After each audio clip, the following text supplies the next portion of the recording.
எல்லா பெருமைகளும் இறைவனுக்கே. நம் அனைவர் மீதும் இறைவன் புறத்திலிருந்து அமைதியும் சமாதானமும் நிறைவாக உண்டாகட்டும். இன்றைய தியான வகுப்பை தொடங்கலாம். காலை பிரார்த்தனை. அகிலங்களின் இறைவனே, அனைத்து பெருமைகளும் போற்றுதல்களும் உன் ஒருவனுக்கே உரியது. அனைத்தின் ஆதாரமும் நீ, அனைத்தின் தொடக்கமும் நீ, அனைத்தின் முடிவுகளும் உன்னிடமே. உன்னுடைய அருட்கொடையாம் இந்த நாளை உன்னுடைய திருப்பெயரால் நான் தொடங்குகின்றேன். என்னுடைய அறிவின் மற்றும் அறியாமையின் தீங்குகளிலிருந்து உன்னிடமே நான் பாதுகாவல் வேண்டுகின்றேன். என்னுடைய பெருமை மற்றும் பொறாமையின் தீங்குகளிலிருந்து உன்னிடமே நான் பாதுகாவல் வேண்டுகின்றேன். உலகத்தின் பொருள் மயக்கங்களும் என் மன இச்சைகளின் கெட்ட நோக்கங்களும் உன்னுடைய பொருத்தத்தை விட்டும் என்னை விலக்கிவிடாமல் இருக்க உன்னிடமே உறுதியாக நான் பாதுகாவல் வேண்டுகின்றேன். இன்னும் என்னுடைய தவறுகள் மற்றும் பாவங்களுக்காக உன்னிடமே நான் மன்னிப்பை வேண்டுகின்றேன். மன்னிப்பவனே, என்னை மன்னிப்பாயாக. நேர் வழியில் என்னை நிலைத்திருக்கச் செய்வாயாக. உன்னுடைய அருளை கொண்டும் கருணையை கொண்டும் உன் புறமிருந்து நற்குணங்களை கொண்டும் ஞானங்களை கொண்டும் என்றென்றும் என்னை நீ வழி நடத்துவாயாக. நீ என்னுடன் எப்போதும் இருந்து கொண்டிருப்பதை என்னை எப்போதும் உணர்ந்திருக்கச் செய்வாயாக. என்னுடைய எண்ணங்களிலும் பார்வையிலும் பேச்சுக்களிலும் செயல்களிலும் பொறுமையை கொண்டும் நன்மைகளை கொண்டும் எனக்கு வழிகாட்டுவாயாக. எனக்காக நீ நாடியிருக்கும் நன்மைகளை தவறாது நான் அடைந்து கொள்ள எனக்கு நீ உதவி செய்வாயாக. நீயே என் இறைவன், நீயே என்னுடைய பொறுப்பாளன், நீயே என்னுடைய இறைஞ்சுதலை செவியேற்பவன். செவியேற்பவனே, படைப்பாளனே, புதிய படைப்பாக என்னை ஆக்கித் தருவாயாக. புதிய வாழ்க்கையில் என்னை வாழ வைப்பாயாக. அமைதியும் சமாதானமும் ஆரோக்கியமும் ஞானங்களும் நன்மைகளும் மேன்மைகளும் குளிர்ச்சியும் கதகதப்பும் சோலைகளும் நீரோடைகளும் தூய உணவுகளும் உறவுகளும் நிறைந்த புத்தம் புதிய வாழ்க்கையை உன்னை கொண்டு நான் விரும்புகின்றேன். விருப்பங்களை அளிப்பவனே, ஏற்றுக்கொண்டேன் இறைவனே. புதிய வாழ்க்கையில் என்னை வாழச் செய்வாயாக. புதிய படைப்பாய் என்னை ஆக்கித் தருவாயாக. உன்னுடைய அருட்கொடையாம் இந்த நாளை உன்னுடைய திருப்பெயரால் நான் தொடங்குகின்றேன். பெருமைகளும் புகழ்களும் உன் ஒருவனுக்கே. கவனத்தை வலிமைப்படுத்தக்கூடிய பயிற்சி முறைகளை நாம் செய்து கொண்டிருக்கின்றோம். விபசனா தியானத்தினுடைய மிக அடிப்படையான பயிற்சி இதுதான். மிக உயர்வாக போற்றி பாதுகாக்கப்படக்கூடிய பயிற்சி முறையாகவும் இது இருக்கிறது. ஃபார்ம் 3க்கெல்லாம் முன்னாடி இந்த அளவுக்கு கவனத்தை வலிமைப்படுத்தக்கூடிய பயிற்சிகளை செய்ய வேண்டும். ஃபார்ம் 3க்கு அப்புறமும் கவனத்தை வலிமைப்படுத்தக்கூடிய பயிற்சிகளை நாம் செய்ய வேண்டும். மனசு சுத்தமாகிக் கொண்டே இருக்க வேண்டும். பொதுவாக விபாசனால ஒன்று சொல்லுவாங்க, இந்த ஆன்மீக தேடல் அப்படிங்கிற ஒரு வார்த்தையவே பயன்படுத்த மாட்டாங்க. ஏன்னா இங்கே எதுவுமே தொலைஞ்சு போகல, எதை போய் தேடுறீங்க? தொலைஞ்சு போகாத ஒன்று எங்கே போய் கண்டுபிடிக்க போறீங்க? அது இங்கே தான் இருக்குது, கவனமா பாருங்க அப்படின்னு சொல்லுவாங்க. கவனம் தேவை என்பதுதான் இங்கே சொல்லப்படுகிறது. எல்லாமே கிட்டதான் இருக்குது. இறைவன் நமக்கான நன்மைகளை நம்முடைய உள்ளங்களில் இறக்கி வைக்கின்றான். நம்முடைய உள்ளம் என்பது நெருக்கமானது. நமக்கு எங்கும் அதை தேடி போய் அலைய வேண்டிய அவசியமில்லை, அருகிலேயே இருக்கிறது. கவனம் கொடுத்தால் தெரியும். கவனக்குறைவினால் தான் தெரியவில்லை. அதே கவனக்குறைவை கொண்டு நீங்கள் எங்கு தேடினாலும் கிடைக்க போவதுமில்லை. தப்பான விஷயம்தான் கிடைக்கும். தப்பான விஷயத்தை தான் கண்டுபிடிப்பீங்க. இன்னைக்கு அப்படிதான் கண்டுபிடிச்சுக்கிட்டு இருக்காங்க. கவனம் தேவை. பொதுவாக நம்ம வீட்டை விட்டு வெளியில போகும்போது அம்மா சொல்லுவாங்க, கவனமா போப்பா. கவனமா போப்பான்னு என்ன அர்த்தம்? உன்னுடைய குணநலன்களில் நீ கவனமாக இருந்து கொள். பெருமை கொண்டு விடாதே, பொறாமைப்பட்டு விடாதே, நாளை வாழ்க்கையை பற்றி கவலைப்பட்டு விடாதே, அவசரப்பட்டு விடாதே, பயம் வந்து விடக்கூடாது. இறைவன் இருக்கின்றான், எப்போதும் உன்னுடன் இருக்கின்றான். உன்னுடைய வாழ்க்கையின் பொறுப்பாளன். அவன் மீது நீ பொறுப்பை கொடுத்து விட்டு கவனமாக செல். அந்த கவனம், இந்த உலகத்தினுடைய மயக்கங்கள் உன்னை இறைவனுடைய சிந்தனையிலிருந்தும் கவனம் திருப்பி விட வேண்டாம். எப்போதும் இறைவன் உடன் இருந்து கொண்டிருக்கின்றான் என்பதில் கவனமாக இரு. இதுதான் கவனமா போ. இந்த கவனம் தவறுவதால் தான் நம்முடைய வாழ்க்கை தவறுகிறது. நோய்களுக்கு காரணம் கவனமின்மை. துன்பங்களுக்கு காரணம் கவனமின்மை. வறுமைக்கு காரணம் கவனமின்மை. அனைத்து சோதனைகளுக்கும், அனைத்து சுகவீனங்களுக்கும் கவனமின்மையே காரணம். இந்த கவனம் என்பது நம்முடைய நடத்தைகளின் மீது இருக்க வேண்டும். நம்முடைய பேச்சின் மீது, நம்முடைய எண்ணங்களின் மீது, நம்முடைய நோக்கங்களின் மீது, நம்முடைய பார்வையின் மீது, நம்முடைய இருப்பின் மீது இருக்க வேண்டும்.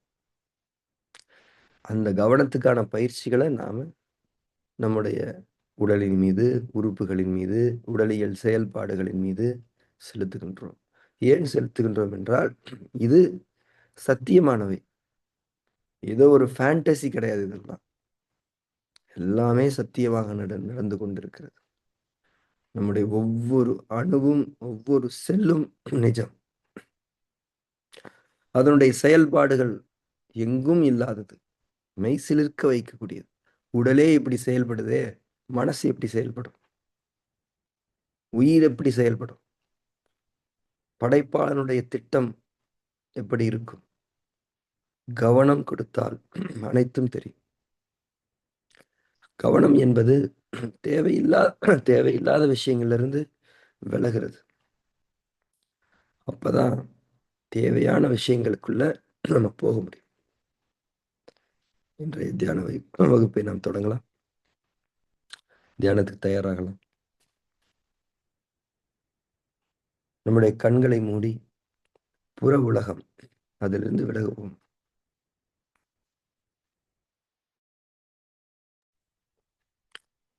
நம்முடைய அக உலகத்திற்குள் திரும்புவோம்.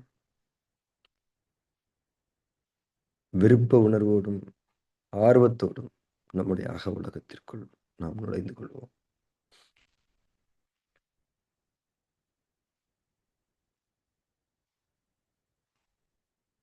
கண்கள் மூடப்பட்டிருப்பதன் மீது கவனம் இருக்கட்டும்.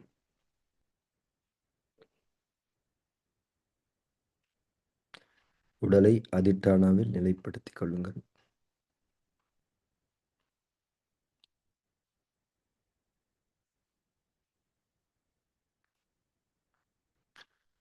இறுக்கங்கள் இல்லாத முற்றிலும் தளர்வான அசைவற்ற சுகமான நிலையில் உடலை நிலைப்படுத்திக் கொள்ளுங்கள். அதை உணர்ந்து கொள்ளுங்கள்.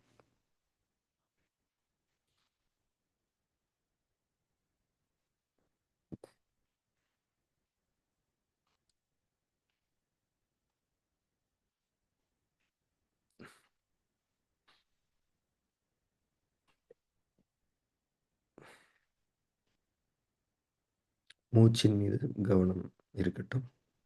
இயல்பான உள்மூச்சும் வெளிமூச்சும் அமையட்டும்.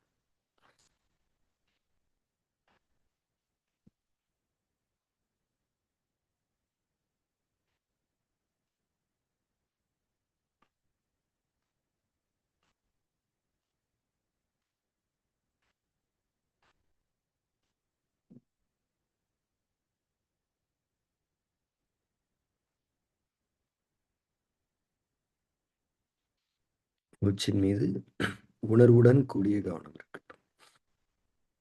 மூச்சு நமக்கு தரப்படுகிறது. நாம் பெற்றுக்கொண்டிருக்கின்றோம். உயிர் நமக்கு தரப்பட்டு கொண்டிருக்கிறது. நாம் அதை பெற்று வாழ்ந்து கொண்டிருக்கின்றோம். உயிரளித்துக் கொண்டிருப்பவன் இறைவன். மூச்சின் வடிவில் உயிர் நமக்கு கொடுக்கப்பட்டு கொண்டிருக்கிறது. அந்த உணர்வோடு மூச்சின் மீது கவனம் இருக்கட்டும். ஒரு மூச்சும் தவறவிடப்படக்கூடாது.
கவனம் செலுத்துதலை நாம் தொடங்கலாம். நம்முடைய உடல் முழுக்க ஓடிக்கொண்டிருக்கக்கூடிய இரத்தத்தின் மீது நம்முடைய கவனம் மையம் கொள்ளட்டும். உடல் முழுக்க இரத்தம் குறிப்பிட்ட அழுத்தத்தில் ஓடிக்கொண்டே இருக்கிறது. உடல் முழுக்க பரவிக்கொண்டே இருக்கிறது. அதன் மீது நம்முடைய கவனம் செலுத்தி தியானிப்போம்.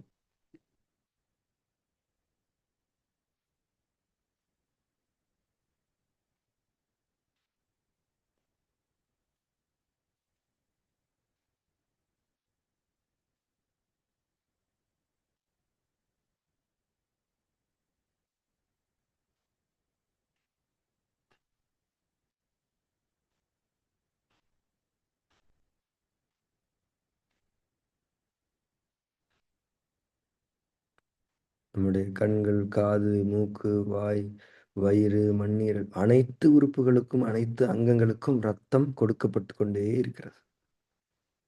இரத்தத்தில் உயிர் சக்திகள் நிரப்பப்பட்டு, பாய்ச்சப்பட்டு, இரத்தம் சுற்றோட்டத்தில் இருந்து கொண்டிருக்கிறது. ஆனால் நமக்கு அது குறித்த எந்த விதமான உணர்வும் இல்லை.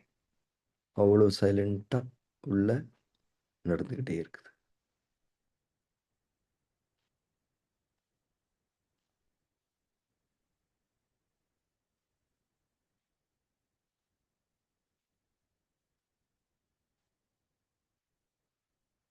நம்முடைய உடலின் பின்பக்கம், கீழ் முதுகில் பக்கத்துக்கு ஒன்றாக அமைந்திருக்கக்கூடிய 2 சிறுநீரகங்களின் மீதும் நம்முடைய கவனம் செலுத்தப்பட வேண்டும். அந்த சிறுநீரகங்களுக்குள் ரத்தம் பாய்கிறது. அந்த சிறுநீரகங்களுக்குள் இருக்கக்கூடிய பல்வேறு விதமான வடிகட்டல் கட்டமைப்புகளில் அந்த ரத்தம் வடிகட்டப்படுகிறது. அந்த ரத்தத்தில் கலந்திருக்கக்கூடிய நச்சுத்தன்மைகள் பிரித்தெடுக்கப்படுகின்றன. சிறுநீரகத்தின் இரத்தத்தை வடிகட்டக்கூடிய அந்த பணி இப்போதும் நடந்து கொண்டிருக்கிறது. நம்முடைய உடலில் இப்போதும் நடந்து கொண்டிருக்கிறது. சிறுநீரகத்தின் மீதும், சிறுநீரகத்தின் அந்த பணியின் மீதும் கவனம் செலுத்த வேண்டும்.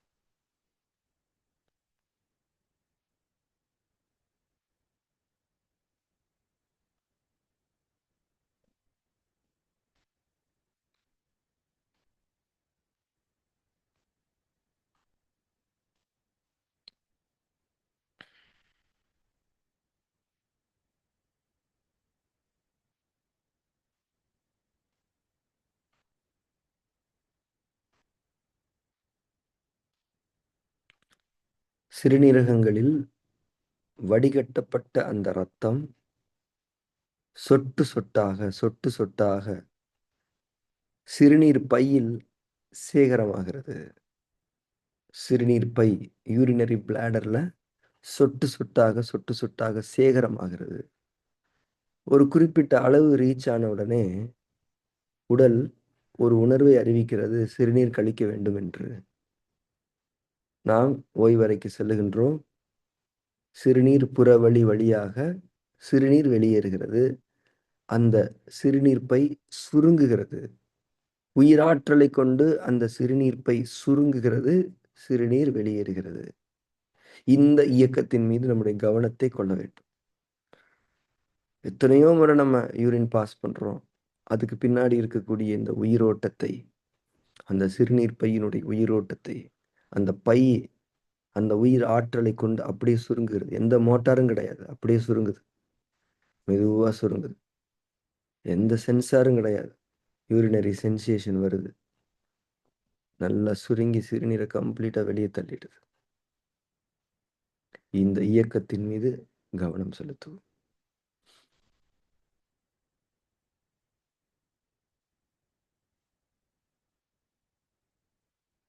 நம்முடைய அடி வயிற்றுக்கு கீழே அந்த யூரினரி பிளாடர் இருக்குது. அங்கிருந்து சிறுநீர் புறவழி வழியாக சிறுநீர் வெளியேறுகிறது. சிறுநீர் பை சுருங்கி அது வெளியேற்றம் அடைகிறது. இது குறித்து தியானிப்போம்.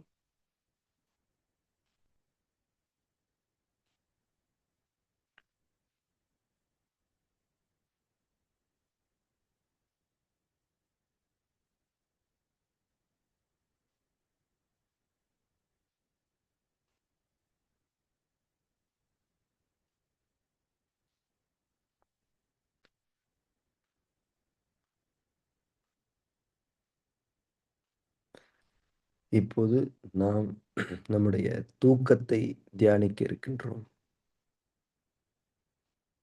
நம்முடைய குழந்தைகள் தூங்கிக் கொண்டிருக்கும்போது, நாம் அவர்களை பார்ப்போம். அவர்கள் அவர்களை மறந்து தூங்குவார்கள். அதேபோல நீங்கள் தூங்கிக் கொண்டிருக்கிறீர்கள். நீங்களே உங்கள் மனக்கண்ணில் உங்களை பார்க்கிறீர்கள். இதுவே தூக்கத்தை தியானிக்கும் வழிமுறை. நீங்கள் ஆழ்ந்து தூங்கிக் கொண்டிருக்கிறீர்கள். உங்கள் மனக்கண்களைக் கொண்டு நீங்களே உங்களுடைய தூக்கத்தை கவனிங்கள், பாருங்கள். தூக்கத்தில் உங்களுடைய அறிவு, பெருமை, கவலை, பொறாமை அனைத்தும் எங்கே போனது? உங்களுடைய அசைவுகள் எங்கே போனது? உங்களுடைய பதவிகளும், உங்களுடைய சொத்துக்களும் தூக்கத்தின் போது உங்களோடு தொடர்பு கொண்டிருக்கிறதா? இல்லையா? எங்கே போனீர்கள் நீங்கள் தூக்கத்தில்? தூக்கத்தை தியானிக்க வேண்டும். வெறுமனே நீங்கள் தூங்கிக் கொண்டிருப்பதை நீங்களே பார்ப்பது போன்ற ஒரு பாவனையில் இந்த தியானம் செய்யப்பட வேண்டும்.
தூக்கத்தை தியானித்துக் கொண்டிருக்கின்றோம்.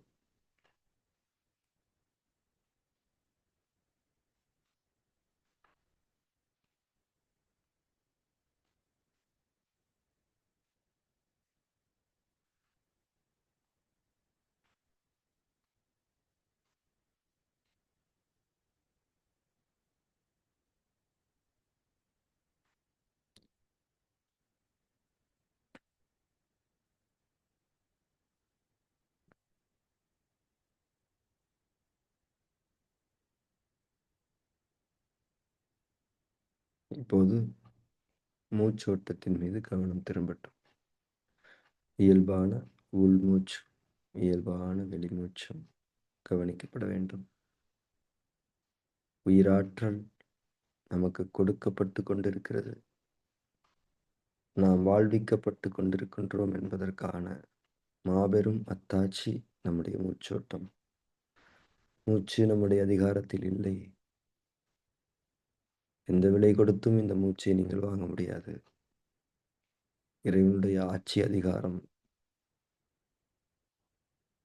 அனைத்தும் அவன் கையில்.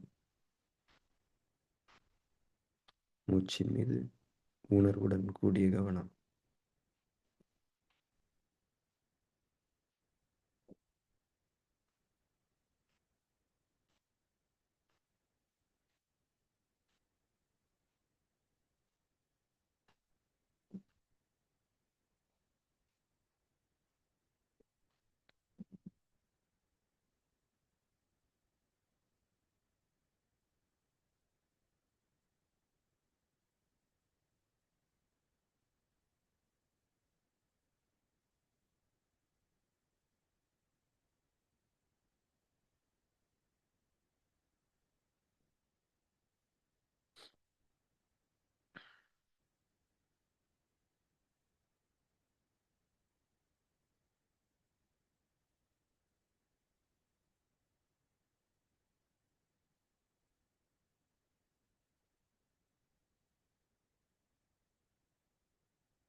மூச்சின் மீது உணர்வுடன் கூடிய கவனம் இருக்கட்டும்.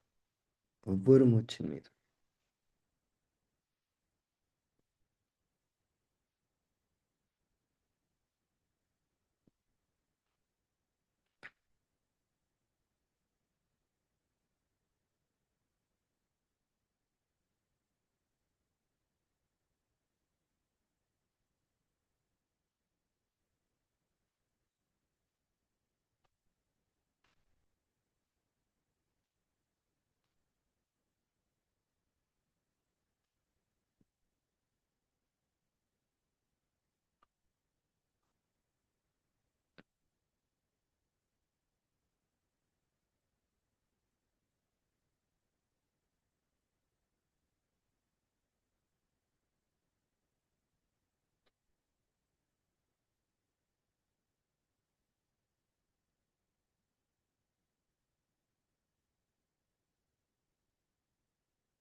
மூச்சின் மீது கவனம் இருக்கட்டும்.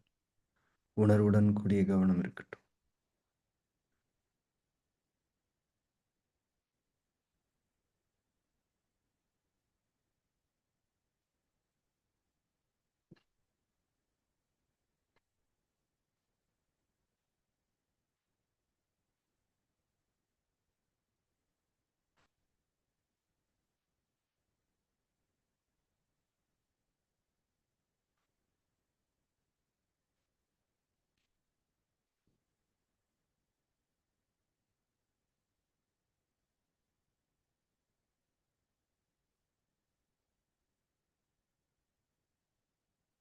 நம்முடைய ஒட்டுமொத்த உடலின் மீதும் கவனம் ஏற்படட்டும். நம்முடைய முழு உடலையும் ஒரு ஒரு ஆளுயர கண்ணாடியில் பார்ப்பதைப் போல உங்கள் முழு உருவத்தை கவனியுங்கள். அழகான ஒரு அமைப்பில் இறைவன் நம்மை படைத்திருக்கின்றான். நமக்குள் உயிரோட்டம்.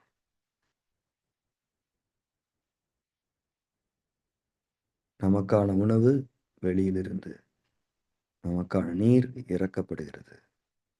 நமக்கான விளைச்சல்கள் தயாராக இருக்கின்றது. அது நமக்கு வருகிறது. உண்ணுவதற்கு தக்க நிலையில், சுவைகளோடு, கண்ணியம் மிகுந்த தன்மைகளில் நம் ஒவ்வொருவருக்கும் உணவளிக்கப்படுகிறது. உணவை நாம் சம்பாதிக்க முடியாது. பணத்தை வேண்டுமானால் நீங்கள் சம்பாதித்துக் கொள்ளலாம். உணவை சம்பாதிக்க முடியாது. நீரை சம்பாதிக்க முடியாது. காற்றை சம்பாதிக்க முடியாது. எதனையும் சம்பாதிக்க முடியாது. அதுவெல்லாம் இருந்தால்தான் நீங்கள் பணத்தையே சம்பாதிக்க முடியும். எதுவும் நம்மால் முடியாது. இறைவனால் அனைத்தும் முடியும். நிறைவேற்றுபவன் அவனைத் தவிர இல்லை என்பதை நம்முடைய உடலை சாட்சியாக வைத்து நாம் உணர்ந்து கொள்வோம். முழு உருவத்தின் மீதும் கவனம். நாம் இந்த உலகத்தில் ஒரு மனிதனாக வாழ்ந்து கொண்டிருக்கின்றோம். நம்முடைய உடல் அழகான ஒரு அமைப்பு. உயிரோட்டத்தால் இயங்கிக் கொண்டிருக்கக்கூடிய அற்புதமான ஒரு அமைப்பு. மனம் இந்த உடலில்தான் மையம் கொண்டிருக்கிறது. மனம் இந்த உடலில் தங்கி இருக்கிறது. உடல்தான் நம்முடைய உலகத்தின் அடிப்படையிலான அடையாளம். நம்முடைய உடலை நாம் நேசிக்க வேண்டும். ஒவ்வொரு அங்கமும் ஒவ்வொரு அங்கமும் தனித்துவமானது. நம்முடைய மனம் நம்முடைய உடலை உணர வேண்டும்.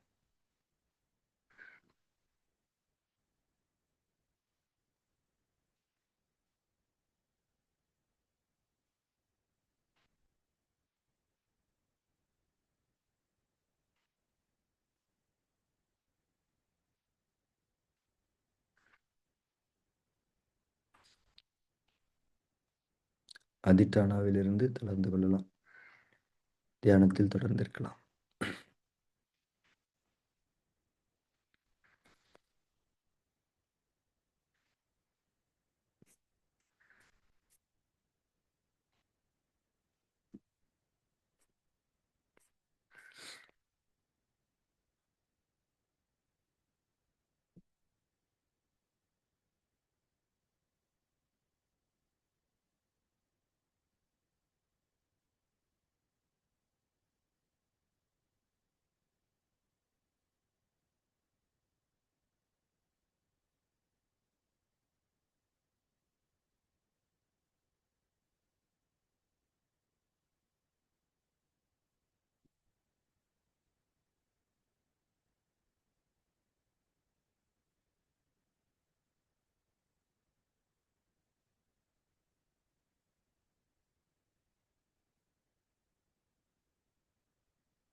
நாம் தியானத்தை நிறைவு செய்து கொள்ளலாம். மெதுவாக கண்களை திறந்து கொள்ளுங்கள்.